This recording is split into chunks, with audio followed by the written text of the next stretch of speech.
ओम नमः शिवाय। हर हर।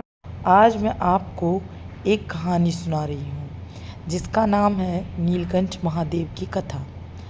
नीलकंठ अर्थात महादेव का नाम आते ही त्याग, करुणा और लोक रक्षा का स्मरण होता है। यह कथा केवल विषपान की नहीं बल्कि सृष्टि की रक्षा, देव असुर संतुलन और धर्म की गहराई को समझाने वाली महान कथा है। बहुत प्राचीन समय की बात है। देवताओं और असुरों के बीच लगातार युद्ध होते रहते थे। एक समय ऐसा आया जब देवता अत्यंत दुर्बल हो गए। इसका कारण था दुर्वासा ऋषि का श्राप। एक दिन इंद्र को ऋषि दुर्वासा ने एक दिव्य पुष्पमाला दी। इंद्र ने अहंकारवश उस माला को अपने ऐरावत हाथी के सिर पर रख दिया। ऐरावत ने माला को भूमि पर फेंक दिया। यह देखकर दुर्वासा ऋषि क्रोधित हो गए और इंद्र सहित सभी देवताओं को श्राप दे दिया कि उनका तेज, बल और वैभव नष्ट हो जाएगा।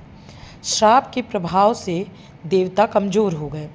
दूसरी ओर असुर शक्तिशाली हो गए और उन्होंने स्वर्ग पर अधिकार कर लिया।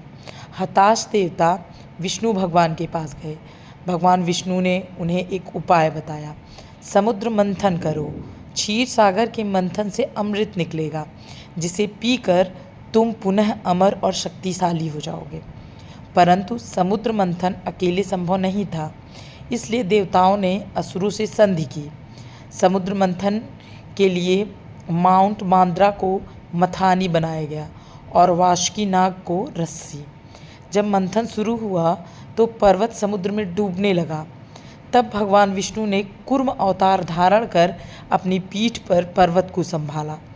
एक ओर देवता, दूसरी ओर असुर, दोनों ने मिलकर मंथन आरंभ किया।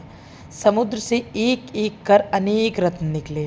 कामधेनु माता, ऐरावत, माता लक्ष्मी, अमृत की संभावना और अनेक दिव्य वस्तुएं।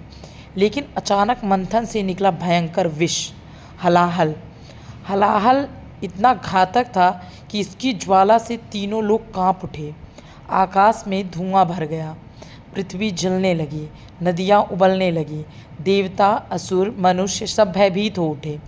वह विष यदि फैल जाता तो पूरी सृष्टि भस्म हो जाती। देवता भागकर पहले विष्णु भगवान के पास आए। उन्होंने कहा, इस विष का नाश केवल एक ही कर सकते हैं, वह है महादेव। तब सभी देवता शिव के पास पहुँचे। देवताओं ने प्रार्थना की, प्रभु सृष्टि संकट में है, रक्षा कीजिए। महादेव ने समस्त लोकों की रक्षा के लिए